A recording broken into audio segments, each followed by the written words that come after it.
ऐ खुदा तू बता तेरा क्या नाम है, तू है रहता कहाँ, तेरा क्या काम है।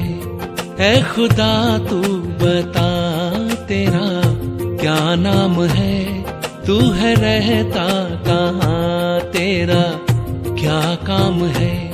क्या है तेरी हकीकत जो गुमनाम है, तुझ पे खुद को छुपाने का इल्जाम है।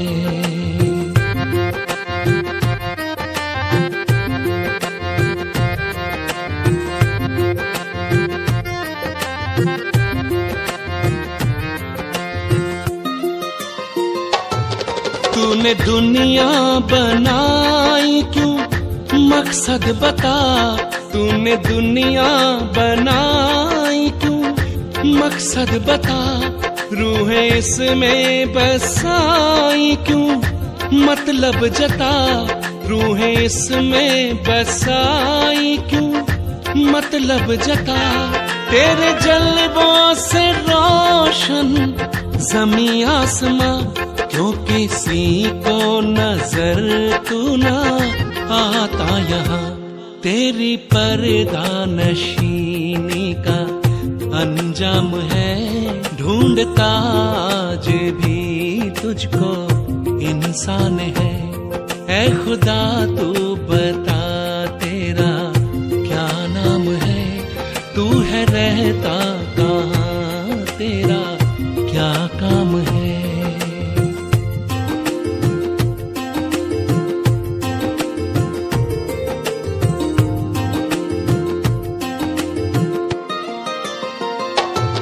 धर्म मजहब में है तेरे चर्चे बयां, शान में तेरी लिखते हैं परचे वहां। धर्म मजहब में है तेरे चर्चे बयां, शान में तेरी लिखते हैं परचे वहां।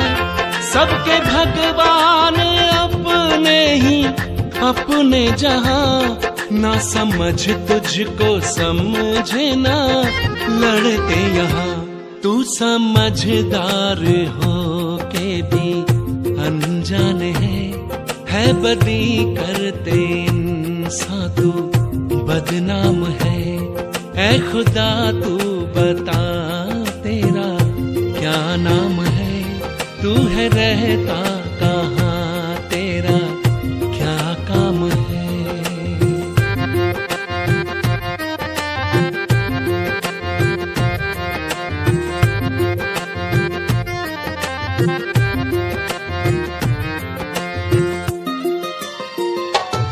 तूने जन्नत बनाने की मेहनत भी की, फिर ये दोज़ख को लाने की ज़हमत क्यों की। तूने जन्नत बनाने की मेहनत भी की, फिर ये दोज़ख को लाने की ज़हमत क्यों की। खेल कैसा गजब था, गजब ढा दिया, नेकियों को बदी से मिला जो दिया। लेना कब तक तुम्हें सबका इम्तिहान है, अब सभी के दिलों में ये अरमान है। ऐ खुदा तू बता तेरा क्या नाम है, तू है रहता कहाँ, तेरा क्या काम है।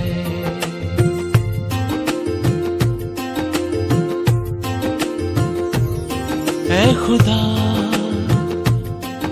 खुदा तू बता तेरा क्या नाम है।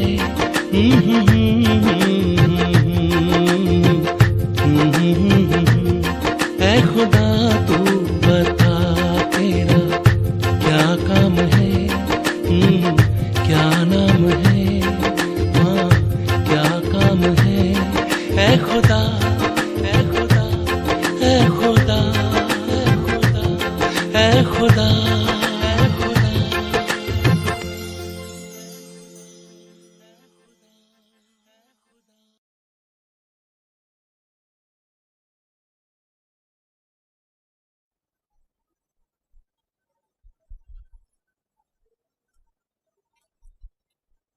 ओम शांति।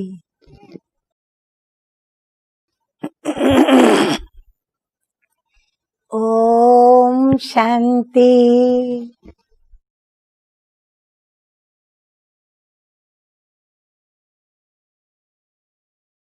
अभी अभी गीत सुना सभी ने, तो क्या सुना कि ऐ खुदा तू बता तेरा नाम क्या है और तेरा काम क्या है। क्या आप नहीं जानते सभी कि उसका नाम क्या है और उसका काम क्या है? हाँ, पहले नहीं जानते थे। जब भक्ति करते थे, पूजा पाठ अर्चना आदि करते थे, तभी ये नहीं पता था कि उसका असली नाम क्या है। अनेक नामों से उसको जाना हम लोगों ने, और काम भी उसके अनेक प्रकार के सुने, परंतु काम में भी हमने क्या सुना? नेगेटिव भी सुना, पॉजिटिव भी सुना। पॉजिटिव क्या सुना? कि वो प्यार का सागर है, सुख का दाता है, शांति का दाता है, वो सबकी सभी मनोकामनाएं पूर्ण करता है। जितनी महिमा करो उतनी कम है। तो पॉजिटिव भी बहुत कुछ सुनते हैं, परंतु साथ साथ प्रभु के लिए नेगेटिव भी हम सुनते आए, बोलते आए, सभी को बताते आए। और वो नेगेटिव क्या रहा? वो नेगेटिव ये रहा कि दुख भी वही देता है, सुख भी वही देता है, पाप भी वही कराता है, पुण्य भी वही कराता है। अगर खून किया किसी ने तो वो भी वही कराता है। अगर कोई जेल में गए और छूटे तो जेल में जाने का काम भी उसी ने कराया, फिर उसको छुड़ाने का काम भी उसी ने कराया। माना सब कुछ करण करावन हार है। अब करण करावन हार, ये जो उसकी महिमा गाते हैं, इसका मतलब सही अर्थ में क्या है? तो ये जानने के लिए प्रभु को स्वयं ही आकर के बताना पड़े। अब हमारे दिलों में तो ये बात है, लेकिन प्रभु कहता है मेरे विषय में ये तुम बच्चों के पास गलत फहमियां हैं, और इस गलत फहमी को वही मिटा सकता है जिसके विषय में गलत फहमी होती है, या जिसके विषय में गलत फहमियां फैलती हैं। जब तक वो व्यक्ति खुद स्पष्ट न करे, जब तक वो व्यक्ति पारदर्शी बनकर के अपनी बात हकीकत की बतावे नहीं, और वो भी सच सच, कि ये काम क्यों हुआ, किस लिए हुआ, कैसे किया, और उसके पीछे का मकसद क्या था, मतलब क्या था, जब तक हम उनसे नहीं सुने हमको हकीकत का पता नहीं चलता है। इसीलिए परमपिता परमात्मा को भी जब सृष्टि पर आते हैं तो अपना परिचय पहले देना पड़ता है कि मैं कौन हूँ और मैं क्या हूँ। क्योंकि जब हम उसको जानेंगे तो हम उनकी बातों को सुनेंगे भी, क्योंकि वो जो है, जैसा है, मेरे उससे क्या संबंध है, वो संबंध को जानकर हम उससे स्नेह करने लगेंगे। और जब स्नेह होगा तो हमको उसका सहयोग मिलेगा, साथ मिलेगा, फिर हम उससे जो कराना चाहेंगे वो करेगा भी। तो प्रभु ने आके परिचय तो दे दिया कि मैं ज्योतिर्बिंदु, निरावयव निराकार, मैं शिव हूँ बिंदु रूप, मेरा नाम शिव है। मेरा नाम आत्मा के ऊपर है, आप लोगों का नाम जो है शरीरों पर है। तो मुझ आत्मा का नाम शिव डाला गया, डाला नहीं गया पर है। क्यों? क्योंकि मैं सदा से ही कल्याणकारी हूँ। शिव का अर्थ होता है कल्याणकारी। जैसे उसका रूप अनादि अविनाशी है, अनंत काल से वो जैसा है, जो है वैसा ही है। तो जैसे उसका नाम अनादि अविनाशी है, वैसे ही उसके काम भी अनादि अविनाशी है, उसका स्वरूप भी अनादि अविनाशी है। उसको कहते स्वयंभू, जो स्वयं प्रकट हुआ था। अब प्रकट हुआ माना भाई कभी प्रकट हुआ नहीं, स्वयंभू का अर्थ है जो सदा स्वयं हमारे सन्मुख है, अनादि काल से लेकर अविनाशी काल तक। तो परमात्मा का परिचय तो मिला। फिर वो कहता है कि मेरा नाम जो आत्मा के ऊपर पड़ा है, तो मैं आत्माओं का पिता हूं। तुम आत्मा हो, मैं तेरा पिता हूं। शरीर का पिता नहीं, शरीर का पिता लौकिक पिता कहा जाता है। और हम जब जब शरीर छोड़ते हैं, पुनर्जन्म लेते हैं, तो दूसरा शरीर मिलता है। माना हम शरीर रूपी वस्त्र एक उतारते हैं, त्याग करते हैं, फिर हमको दूसरा नया वस्त्र शरीर रूपी मिलता है। जब जब हम शरीर रूपी वस्त्र बदलते हैं, तो शरीर के ऊपर नाम भी बदलता है।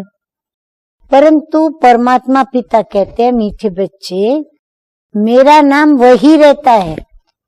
हाँ, मेरे गुण कर्तव्यों के ऊपर, मेरी विशेषताओं के कारण मेरा नाम उस रीति से रखा जाता है। जैसे मैं सुखदाता हूँ, मैं तो हूं ही सुखदाता, पर जब आपको अनुभव होता है, बच्चों को, कि मुझे प्रभु के द्वारा सुख की प्राप्ति हुई, तो मैं उनको सुखदाता के रूप में याद करना शुरू करती हूँ। लेकिन कोई को जीवन के अंदर दुख की प्राप्ति होती है। कैसे होती है? उसको पहले समझो संतान नहीं थी, और उसको संतान प्रभु की भक्ति करने के पश्चात उसको प्राप्त होती है। संतान प्राप्ति के लिए वो आत्मा समझती है, मैं धन्य हो गई, प्रभु ने मेरे को आशीर्वाद दी, प्रभु ने मेरे को बच्चा दिया। लेकिन किसी कारण से वो संतान शरीर छोड़ देती है, उसकी मृत्यु होती है, तो वो आत्मा क्या करती है? दुखी होती है। और दुखी होकर के वो मेरा मेरा में इतनी दुखी होती है कि मेरा बच्चा, मेरा बच्चा। तो मेरा बच्चा दिया किसने उसको? तो उसने तभी कहा था, मुझे प्रभु ने दिया। अगर प्रभु ने दिया तो वो प्रभु की अमानत थी तुम्हारे पास। तो वो अमानत अगर प्रभु ने ली वापस, तो फिर रोने की तो कोई बात ही नहीं है। हम किसी से पैसे उधार लेते हैं, या कोई पैसे हमारे पास रखता है कि ये हम आपके पास इतनी संपदा रखते हैं, समय आने पर वो संपदा को यूज करेंगे। तो जब वो संपदा को हमसे लेते हैं, हम भी दे देते हैं। देने के बाद हम कहते हैं कि इसने मुझे दुख दिया। जो संपदा मेरे पास दी थी वो तो मेरी थी, हकीकत में वो अमानत थी उस व्यक्ति की जिसने दी। तो हम उस अमानत के ऊपर अपना दाव लगाते हैं कि ये मेरा है। ठीक उसी प्रकार जबकि सब कुछ हमको प्रभु ने दिया है, जबकि हम स्वयं भी प्रभु के हैं, और हम प्रभु के हैं, इसलिए जो कुछ भी मेरे पास है वो सब प्रभु ने मुझे दिया है। आप कहेंगे क्यों? मैंने तो मेहनत की, मेरी मेहनत से मुझे मिला है। ये भी बात हकीकत है। प्रभु ने आपको सिखाया कि आप मेहनत करो और प्राप्त करो, परंतु प्राप्ति कराने वाला कौन? फल देने वाला कौन? वो तो प्रभु ही है। कहता है कर्म करो श्रेष्ठ, परंतु उसका फल आपको प्रभु देता है, यानी मैं देता हूं। जो जैसा कर्म करेगा उसको वैसा फल प्राप्त होगा। आप कहेंगे कि बच्चे को हमने तो मारा ही नहीं, फिर बच्चा मर गया तो ये किसने मारा? प्रभु ने ही मारा। परंतु यहाँ अपने को प्रभु ने एक विवेक के लिए बुद्धि दी है। कहता है बुद्धि से भी थोड़ा सोचो, बुद्धि को कहो, पूछो कि ये बच्चा मेरा था या प्रभु की देन थी। जीवन प्रभु की देन है, तो जीवन में आने वाली हर व्यक्ति प्रभु की देन है। जीवन में मिलने वाले हर पदार्थ प्रभु की देन है। तो प्रभु की देन को अगर हम कहें मेरा, तो प्रभु कहता है नहीं मीठे बच्चे, जो कुछ भी आपका है वो मुझे समर्पित कर दो, तो आप दुखी नहीं होंगे। अगर तुम मेरा बच्चा उसको प्रभु का बच्चा समझकर अगर उसको पालती बड़ा करती, तो जब वो मृत्यु को प्राप्त हुआ तो तुम यही कहती कि वो तो प्रभु का था, प्रभु ने ले लिया, उसकी संपदा थी, उसने अपनी संपदा ली, तो दुख नहीं होगा। क्यों? क्योंकि तुम्हारी स्थिति दृष्टा यानी ट्रस्टी होते हैं ना, तुम ट्रस्टी की तरह हो जाओगे और ट्रस्टियों को कभी भी उस संपत्ति में मोह, लालच या स्वार्थ नहीं होता। तो ये भी प्रभु की संपदा थी, उसमें हम अपना अटैचमेंट रखें या हम अपना स्वार्थ रखें या उस पर हम अपना अधिकार जमाएं, अर्थात अमानत में ख्यानत करें, और फिर जब प्रभु लेवे हमारे से तो हम कहे प्रभु बड़ा दुख देता है। प्रभु को अभी से हम याद ही नहीं करेंगे, वो कुछ नहीं है हमारा। अगर वो पिता होता तो मुझे दुख क्यों दिया? परंतु आप अपनी छाती पर हाथ रख करके पूछो, आप अगर माता हो, पिता हो, क्या आपको कभी ऐसा विचार आता है कि मैं अपने बच्चे को दुख दूं? कभी विचार नहीं आएगा। तो जब आप इस संसार के एक क्षुल्लक अल्प प्राणी हैं और आपको भी जब ऐसा शुभ विचार नहीं आता, दुखदाई सोच नहीं चलती आपकी, तो प्रभु जो इतना मीठा है, इतना दाता है, सब कुछ देने वाला है, भाग्य विधाता है, तो प्रभु कैसे हमको दुख देगा? प्रभु का तो गायन है, दुख हरता सुख करता, वो हमारे दुखों को हरता है। इसीलिए तो हर दुख में हर इंसान प्रभु की प्रार्थना करता है, प्रभु को याद करता है। क्यों? क्योंकि उनको अंदर में विश्वास है कि हमारे दुखों को यदि कोई दूर कर सकता है तो वो केवल केवल केवल एक प्रभु ही कर सकता है। तो इसीलिए अपने विश्वास को अटूट रखो, अपने विश्वास को अचल बनाओ, हलचल भी नहीं आना है, प्रभु के विषय में भी गलतफहमी में नहीं आना है। ये नहीं सोचना है कि वो दुख देता है, वो दुख नहीं देता। वो बारंबार कहता है, मीठे बच्चों मैं तो आया हूँ सुख देने, मैं तो तुम बच्चों के लिए हूँ ही सदा सुखदाता। मैं तुम बच्चों का कल्याण कैसे सोच सकता हूँ, जबकि मेरा नाम ही है कल्याणकारी अर्थात शिव। तो इसीलिए हम कभी भी प्रभु के ऊपर ये दोष न डालें। जब भी कोई नुकसान हो, जब भी कोई चीज हमारी चली जाए, जब भी हम किसी खोट में आ जाएं, और जब भी हमें कोई बातों की कमी पड़ी और हम उससे व्यथित हुए, दुखी हुए, तो हम उसका दोष प्रभु को न दें। हम स्वयं में ढूंढें कि ये चीज मेरे पास थी, प्रभु ने दी थी, फिर कौन सा मैंने ऐसा कर्म किया, कौन सी ऐसी भूल की जो वो चीज मेरे हाथों से निकल गई। तो आया समझ में सभी को कि हमें क्या करना है? हमें अपने दर्पण में खुद देखकर हर चीज का, हर प्रश्न का उत्तर लेना है, हर समस्या का समाधान स्वयं में ही ढूंढना है। अच्छा, ओम शांति।